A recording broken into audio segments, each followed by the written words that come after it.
திராட்சப்பழத்தோட்ட ஊழியங்கள், கர்த்தரருளின ஊழியங்கள். திராட்சப்பழத்தோட்ட ஊழியங்கள், கர்த்தரருளின ஊழியங்கள். அவரில் நிலைத்திருந்து கனி கொடுப்போம், கர்த்தர் வாய்க்க செய்வார்.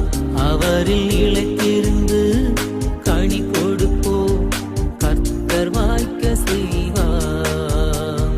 துதி உமக்கே, துதி உமக்கே, துதி உமக்கே என்றுமே என்றும். துதி உமக்கே, துதி உமக்கே, துதி உமக்கே என்றுமே என்றும். துதி உமக்கே என்றுமே என்றும். துதி உமக்கே என்றுமே.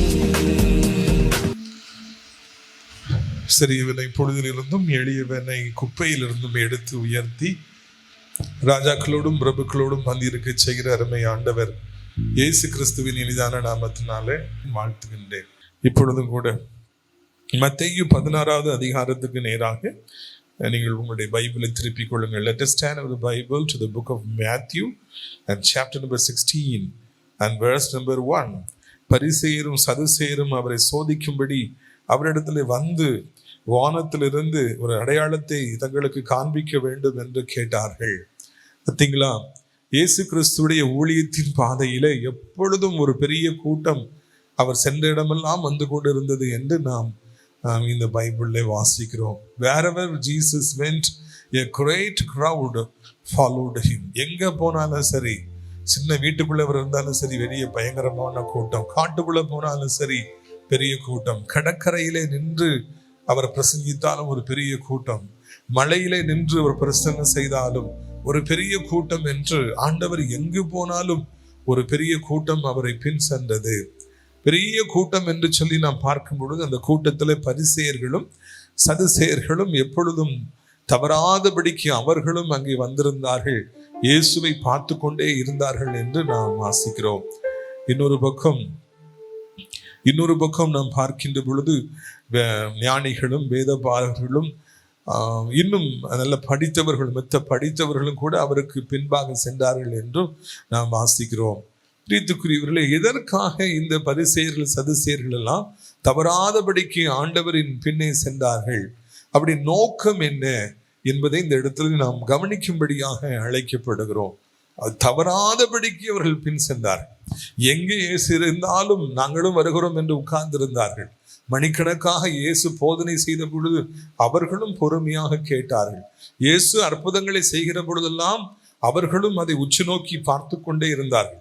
தங்களுடைய கவனத்தை சிறிதளவு கூட அவர்கள் சிதறவே விடவில்லை. எப்பொழுது இயேசு வந்தால் அங்கு வருவோம்னு சொல்லி உட்கார்ந்திருந்தாங்க.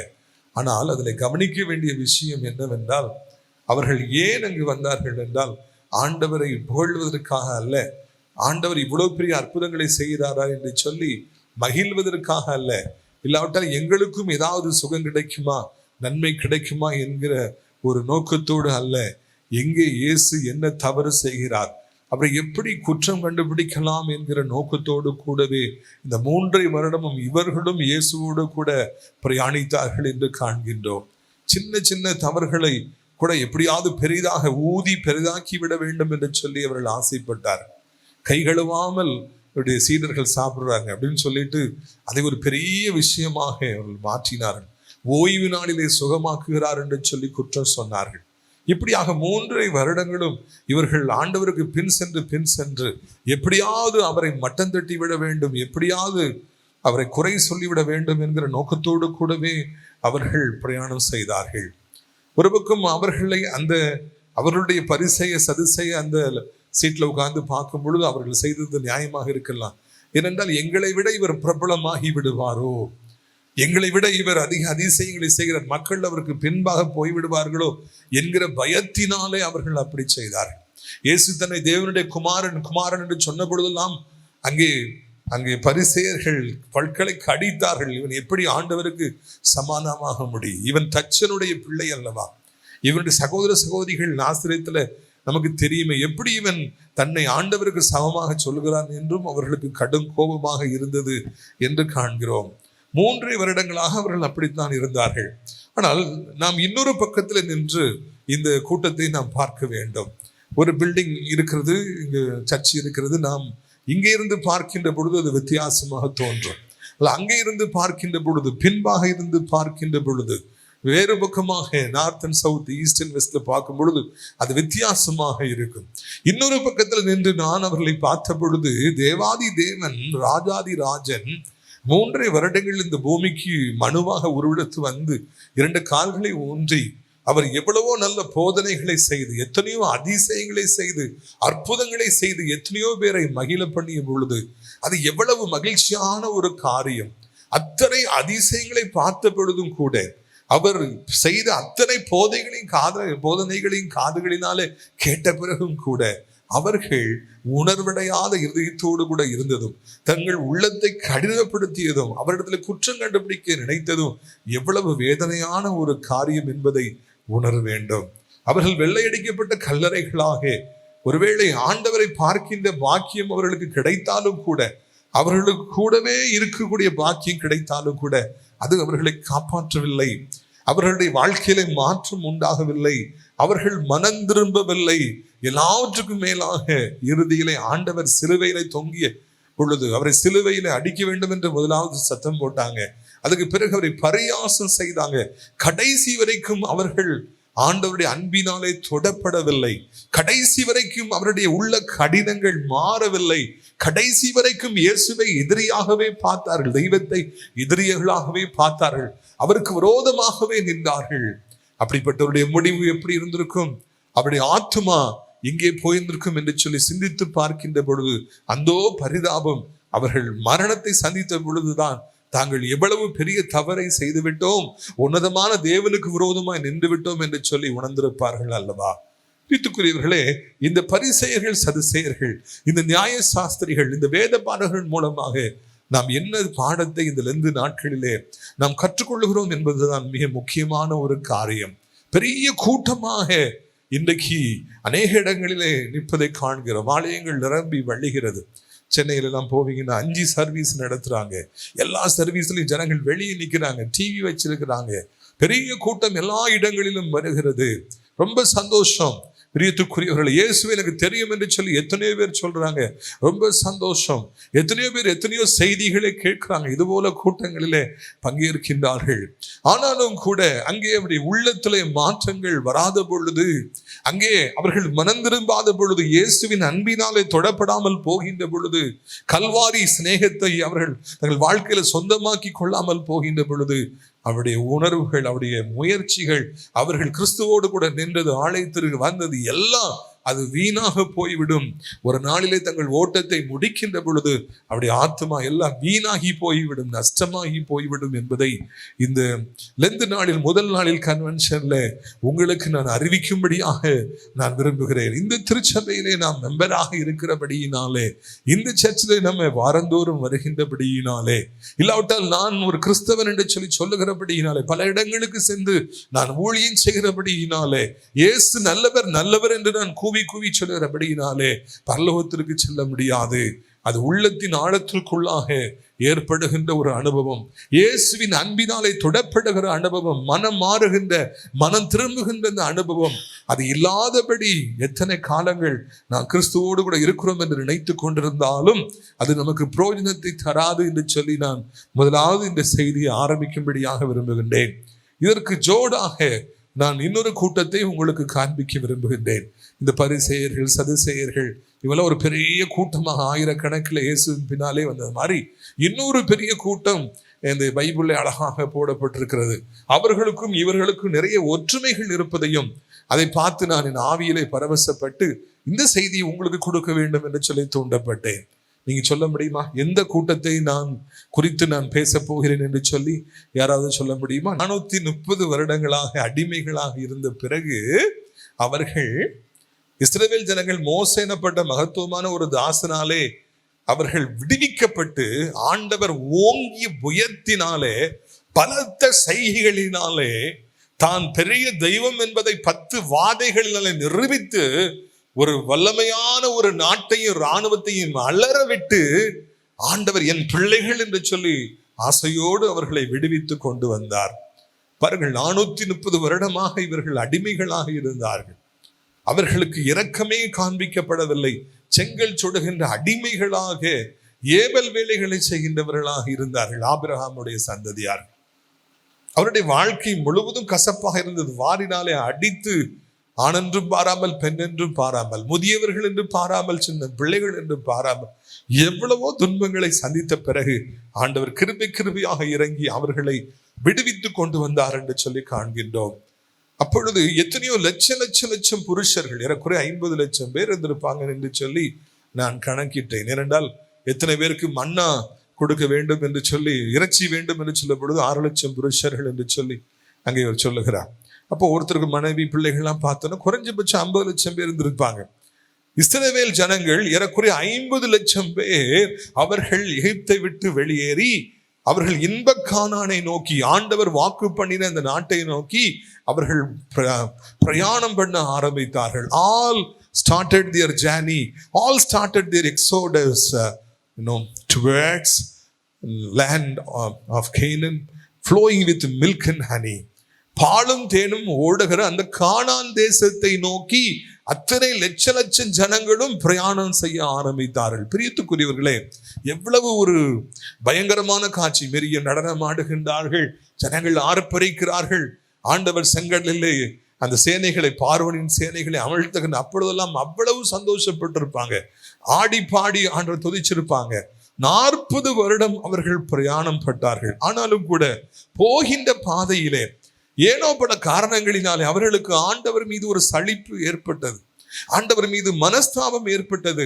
ஆண்டவருடைய ஊழியக்காரனாகிய மோசையின் மீதும் அவர்களுக்கு மனஸ்தாபம் ஏற்பட்டது. எப்பொழுது பார்த்தாலும் வாயை வைத்துக் கொண்டு சும்மா இருக்காதபடி ஆண்டவரையும் மோசையும் மாறி மாறி அவர்கள் தூஷித்துக் கொண்டே இருந்தார்கள். நாங்கள் எகிப்திலே இருந்த பொழுது எவ்வளவு நலமாக இருந்தோம், சுகமாக இருந்தோம். அங்கே எங்களுக்கு கொமட்டிக்காய்கள் கிடைத்தது, வெங்காயங்கள் கிடைத்தது, எங்களுக்கு வெள்ளைப்பூடுகள் கிடைத்தது என்று சொல்லி ஆண்டவரை வேதனைப்படுத்தினார்கள். பழைய வாழ்க்கையை ஒப்பிட்டு பார்த்து லோத்துவின் மனைவியை போல திரும்பி பார்த்து எப்பொழுதும் ஆண்டவரை வார்த்தைகளினாலே அவர்கள் காயப்படுத்தி கொண்டே இருந்தார்கள் என்று காண்கிறோம். அவர்கள் அடிமைகளாய் இருந்தார்கள், அவர்கள் பாவப்பட்டவர்களாக இருந்தார்கள். ஆண்டவரோ விடுவித்து கொண்டு வந்தார்.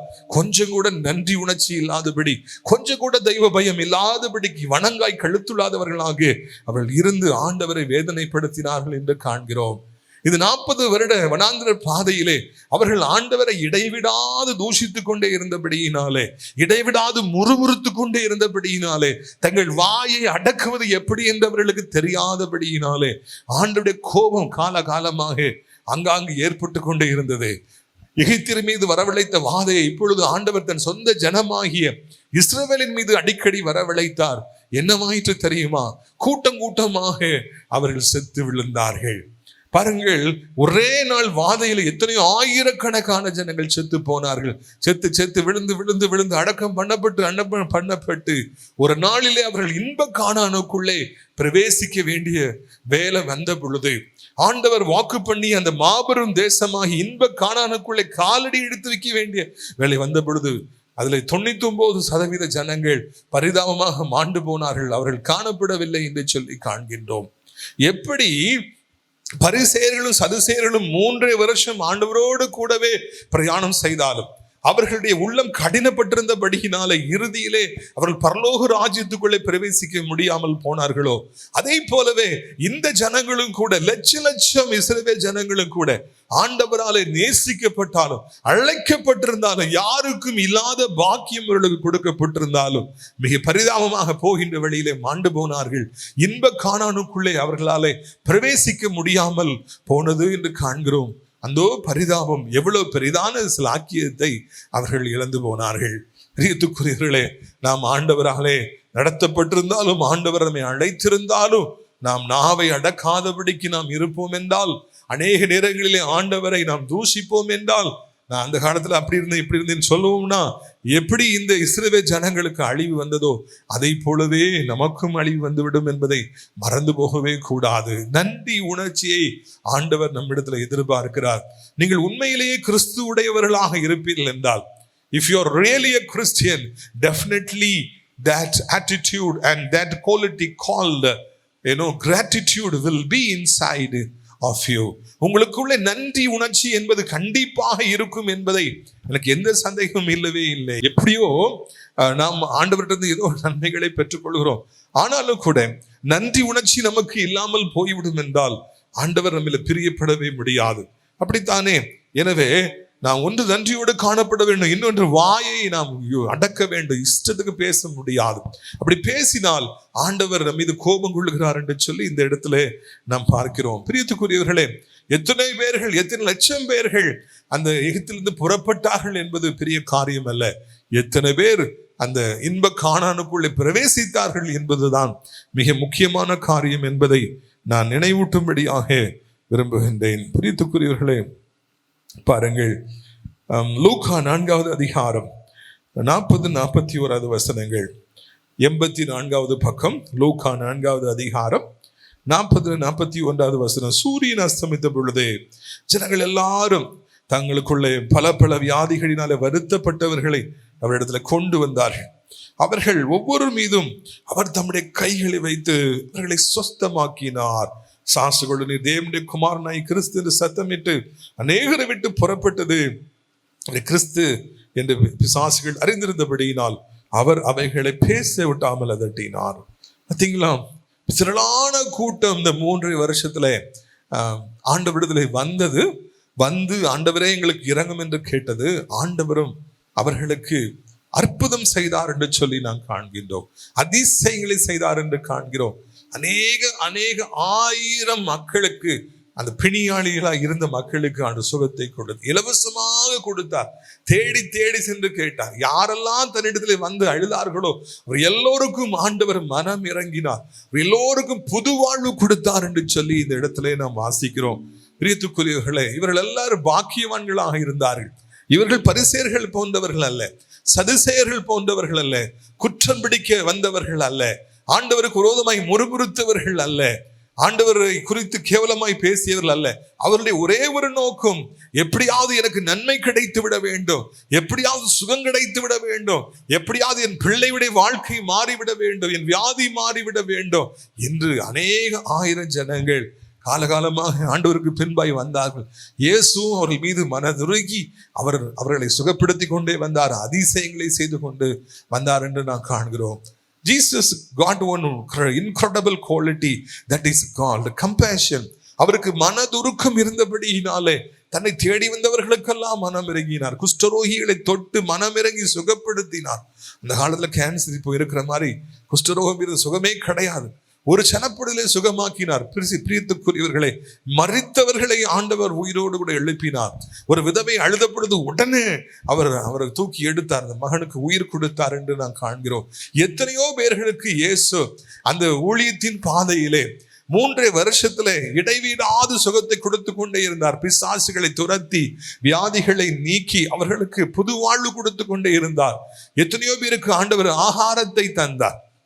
நீங்கள் பாருங்கள், 2 மீனையும் 5 அப்பத்தை வைத்து ஆண்டவர் எத்தனையோ பேருக்கு அவர் உணவளித்தார் என்று சொல்லி காண்கிறோம். தன்னோடு இருந்த சீடர்களுக்கு அவர் எப்பொழுதும் அந்த மாதிரியான உணவை எல்லாம் கொடுத்தார் என்று சொல்லி நாம் பார்க்கிறோம். ஆனாலும் கூட இவர்கள் இயேசு சிலுவையில் அடிக்கப்பட்ட பொழுது, தூக்கப்பட்ட பொழுது, இயேசு அங்கு குற்றியும் கொலையுமாய் அவர் உயிருக்கு போராடி கொண்டிருந்த பொழுது, இந்த மொத்த உலகத்தின் பாவத்தை சுமந்து கொண்டிருந்த பொழுது அவர்கள் எங்கே போனார்கள் என்று ஒரு கேள்வி எழும்புகிறது அல்லவா?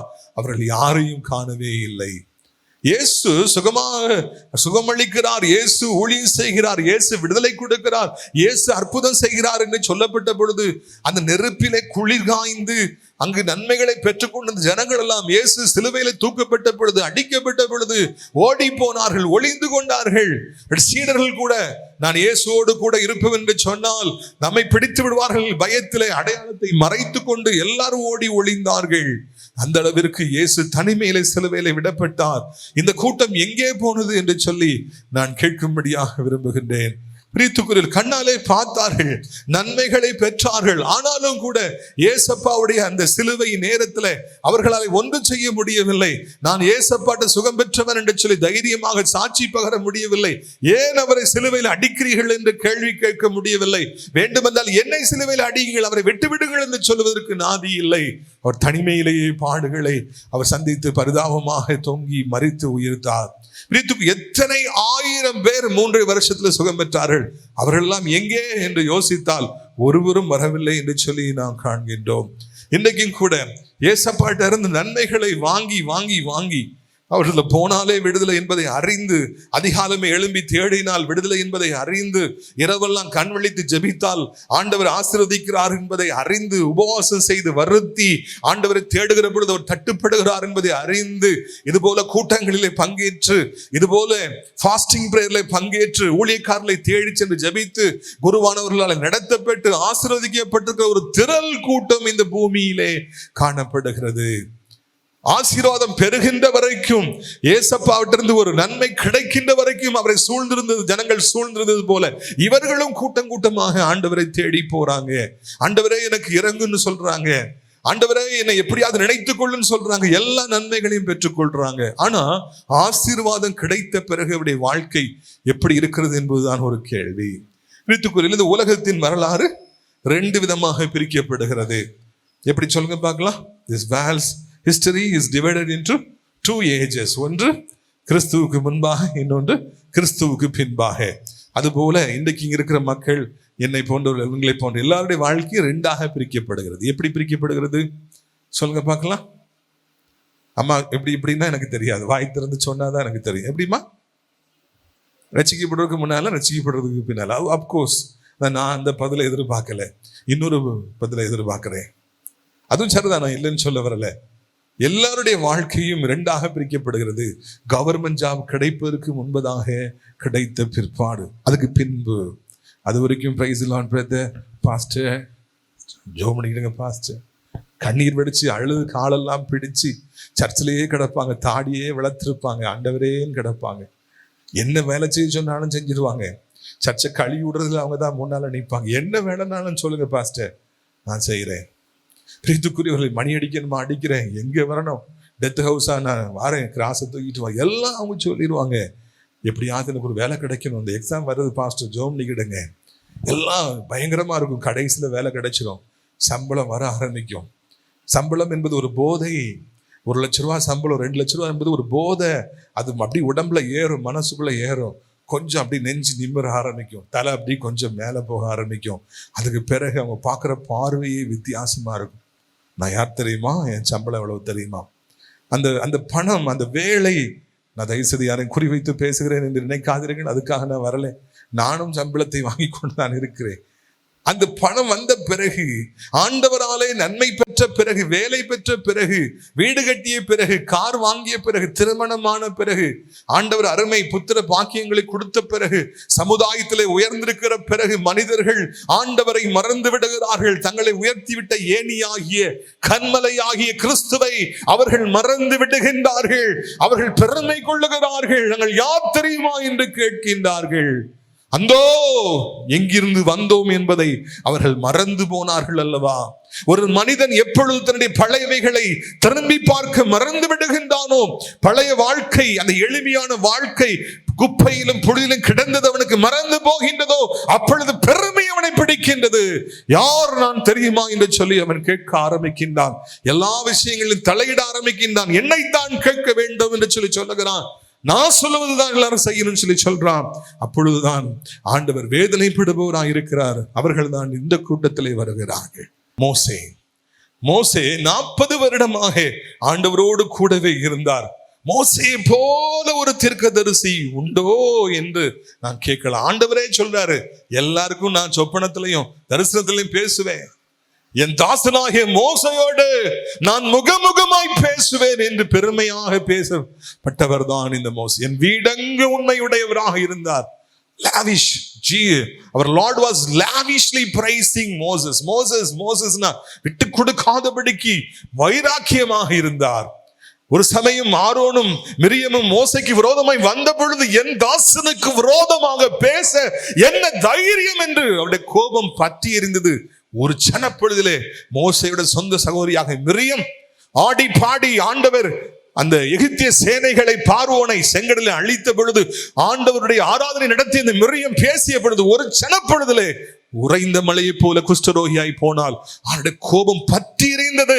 காரணம், அந்த அளவு அவர் மோசையை நேசித்தார். மோசைக்கு அந்த அளவுக்கு முக்கியத்துவத்தை கொடுத்தார். ஆனால் ஒரு நாளிலே ஆண்டவர் அந்த கண்மலை இடத்துல பேசு என்று சொன்னார். அதிலிருந்து தண்ணீர் புறப்பட்டு வரும். ஜனங்கள் தண்ணீர் இல்லாமல் தவிக்கிறாங்க, விண்ணப்பம் பண்றாங்கன்னு சொல்லி.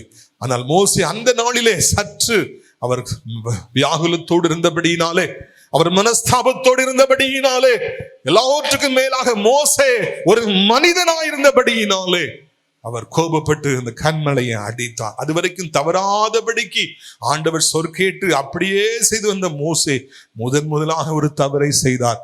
கம்பை எடுத்து அந்த கண்மலையை அடித்தார். ஆண்டவர் சொன்னார், நீ கண்மலை இடத்துல பேசு என்று சொல்லி, இவரோ கண்மலை இடத்துல பேசாதபடிக்கு கோபம் கொண்டு கண்மலையை அடித்தார். தண்ணீர் வந்தது, ஆண்டவர் சொன்னது நடந்தது, ஜனங்கள் குடித்தார்கள்.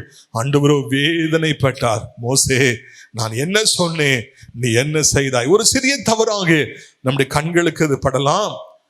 ஆனால் நாம் சிறியவைகளாய் நினைக்கிற தவறுகளைத்தான் மிக பெரிதான தவறுகளாக ஆண்டவர் நினைக்கின்றார். எல்லாரும் மத்தியிலும் நான் சொன்னதை செய்யாம என்னை நீ வேதனைப்படுத்தி விட்டாய். நான் உனக்கு சொன்னதை செய்யாமல் உன் கோபத்தை நீ வெளிப்படுத்தினாய். நீ என்னை மனஸ்தாபப்படுத்தி விட்டாய்.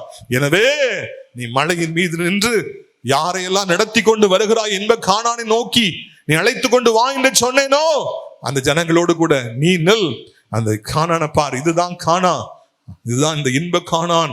உன் பிதாக்களுக்கு நான் ஆணையளித்தது, உன்னை நான் உள்ள கொண்டு போக நினைச்சது, ஆனா நான் கொண்டு போக விரும்பல, வெறும் கண்களால பாரு, நீ உள்ளே போக மாட்டாய் என்று சொல்லி அந்த மோசையை ஆண்டவர் அங்க நிறுத்தினார் என்று சொல்லி காண்கிறோம். மிகவும் வேதனையான ஒரு சம்பவம் பழைய ஏற்பாட்டில் என்னென்றா, 40 வருஷம் ஆண்டவருடைய உத்தம ஊழியக்காரனாய் இருந்து இரவும் பகலும் கர்த்தருடைய ஊழியத்தை உண்மையும் உத்தமமாய் செய்த அந்த மனிதன், அந்த மாபெரும் தீர்க்கதரிசி, ஆண்டவராலே நேசிக்கப்பட்டவர், இன்ப காணான வெறும் கண்ணால பார்த்தாரு, ஆனா உள்ளே போக முடியவில்லை. பிரியத்துக்குரியவர்களே, இயேசு கிறிஸ்துவண்டை நன்மைகளை பெற்ற அந்த ஆயிரம் ஜனங்கள் கண்களாலே பார்த்தார்கள். இயேசு கிறிஸ்து சிலுவையில தொங்கிய பொழுது வருத்தப்பட்டிருப்பார்கள், கண்ணீர் வடித்திருப்பார்கள். ஆனாலும் கூட பக்கத்திலே போக முடியவில்லை. அந்த சிலுவை பாடுகளில் அவர்களுக்கு எந்த பங்கும் இல்லை, பாகமும் இல்லை. அவர்கள் நித்திய ராஜ்யத்துக்குள்ளே பிரவேசித்திருப்பார்களா என்று எனக்கு தெரியவில்லை. அது ஒரு கேள்விக்குறியாகவே இருக்கிறது. இங்கே நாம் காண்கிற மோசே எனப்பட்ட தீர்க்கதரிசியும் கண்களினாலே பார்த்தார். ஆனாலும் கூட அதற்குள்ளாக அவர்களால் பிரவேசிக்க முடியவில்லை என்று நாம் காண்கின்றோம். என்ன ஒரு பரிதாபம் பார்த்தீர்களா?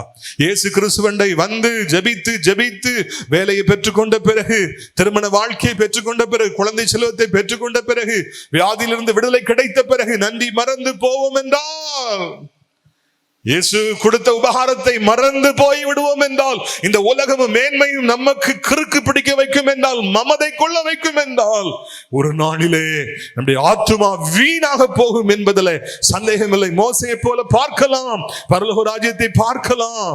அந்த ஐஸ்வர்யவான லாசருக்கு அது ஞாபகம் இருக்குதா? பரலோகத்தை பார்க்க முடிந்தது, ஆனால் அந்த ஐஸ்வர்யவனாலே அந்த பரலோக ராஜ்யத்துக்குள்ளே பிரவேசிக்க முடியவில்லை. பிரியத்துக்குரியவர்களே, நம்முடைய வாழ்க்கையின் ஒரே ஒரு குறிக்கோள், எப்படியாவது பரலோக ராஜ்யத்துக்குள்ளே பிரவேசிக்க வேண்டும். எதுவும் முக்கியம் அல்ல, எதுவும் முக்கியம் அல்ல, வேறு எதுவும் முக்கியமல்ல. கண்களை மூடுகிற பொழுது பரலோகத்திலே தேவனுக்கு முன்பாக நாம் நிற்க வேண்டும். அதுதான் நம்முடைய முக்கிய குறிக்கோள். பிள்ளைகளே, ஒரு நாளிலே ஓட்டத்தை முடிப்பீர்கள். நீங்கள் பரலோக ராஜ்யத்துக்குள்ள போகணும்னு சொல்லி பிள்ளைகளை வளர்க்கணும். இங்க இருக்கிற எவரும் இந்த பூமியில நிரந்தரமாக வாழ முடியாது என்பதை நான் நினைவூட்டும்படியாக விரும்புகின்றேன். இயேசு கிறிஸ்துவிடத்திலிருந்து பெற்ற ஆசீர்வாதங்களுக்கு நன்றியோடு காணப்படுகிறீர்களா? ஓடி ஓடி போய் ஊழியத்தை செய்கிறீர்களா? தாங்குகின்றீர்களா? வேலை இல்லாமல் இருந்த எனக்கு வேலையை கொடுத்தார், சாக வேண்டிய எனக்கு சுகத்தை கொடுத்தார், ஒன்றுமில்லாமல் இருந்த என்னை ஒரு பெரிய குடும்பமாய் மாற்றி இருக்கிறார் என்று ஓடி ஓடி போய் நினைக்கிறீர்களா? வண்டியில பெட்ரோல் போட போட போயிட்டே இருக்கிற மாதிரி உங்களுடைய வாழ்க்கையில இயேசு கிறிஸ்து செய்த அந்த அதிசயம், அற்புதம், அந்த தந்த நன்மை உங்களை மறுபடியும் ஓட வைக்கிறதா? ஊழியத்திற்காக ஓட வைக்கின்றதா? ஆண்டவருடைய பணிக்காக உங்களை ஓட வைக்கிறதா? இல்லைன்னா அதெல்லாம் மறந்து போய்விட்டதா? நீங்கள் புதிய மனிதர்களாக மாறிவிட்டீர்களா என்று நான் கேட்கும்படியாக விரும்புகிறேன். எச்சரிப்பாக இருக்க வேண்டும். தேவனிடமிருந்து ஆசீர்வாதத்தை பெற்றுக்கொள்வது பெரிய காரியம் அல்ல. நிச்சயமாக ஆண்டவர் உங்களுக்கு தருவார். நீங்கள் இந்த நாளில எதை எதிர்பார்த்து வந்திருக்கிறீர்களோ அதை இயேசு நிச்சயமாய் உங்களுக்கு தருவார். பிள்ளைகளுக்கும் தருவார், பிற பிள்ளைகளுக்கும் தருவார். கர்த்தர் உங்களை ஆசீர்வதிப்பாராக. ஆமென். தேவனுடைய இரக்கமுள்ள கிருபைக்கும் பராமரிப்புக்கும் பாதுகாப்பிற்கும் அனைவரை ஒப்படைக்கின்றோம். கர்த்தர் உங்களை ஆசீர்வதித்து காக்க கடவர். கர்த்தர் தம்முடைய திருமுகத்தை பிரகாசிப்பிக்க பண்ணி கிருபையாய் இருக்க கடவர். கர்த்தர் தம்முடைய திருமுகத்தை பிரசன்னமாக்கி இப்பொழுதும் எப்பொழுதும் சதா காலங்களிலும் உங்களுக்கு சமாதானம், சுக வாழ்க்கை, நிறைவின் ஆசீர்வாதங்கள் கட்டிட கடவர். பிதா, குமாரன், பரிசுத்தாவின் திரியேக தேவனுடைய ஆசீர்வாதம் நம்ம ஒவ்வொருவருக்குள்ளாக இன்றும் என்றும் சதா காலங்களிலும் நிலைத்திருக்க கடவது. இணைந்து சொல்லுவோம். என் ஆத்துமாவே கர்த்தரை ஸ்தோத்திரி, என் முழு உள்ளமே அவருடைய பரிசுத்த நாமத்தை ஸ்தோத்திரி. என் ஆத்துமாவே கர்த்தரை ஸ்தோத்திரி, கர்த்தர் செய்த சகல உபகாரங்களையும் மறவாதே. ஆமேன். கர்த்தர் உங்களோடு இருப்பாராக. தெய்வ சமாதானத்தோടെ சென்று வருவோம். பழத்தோட்ட ஊழியங்கள், கர்த்தர் அருளின ஊழியங்கள். திராட்சை பழத்தோட்ட ஊழியங்கள், கர்த்தர் அருளின ஊழியங்கள். அவரில்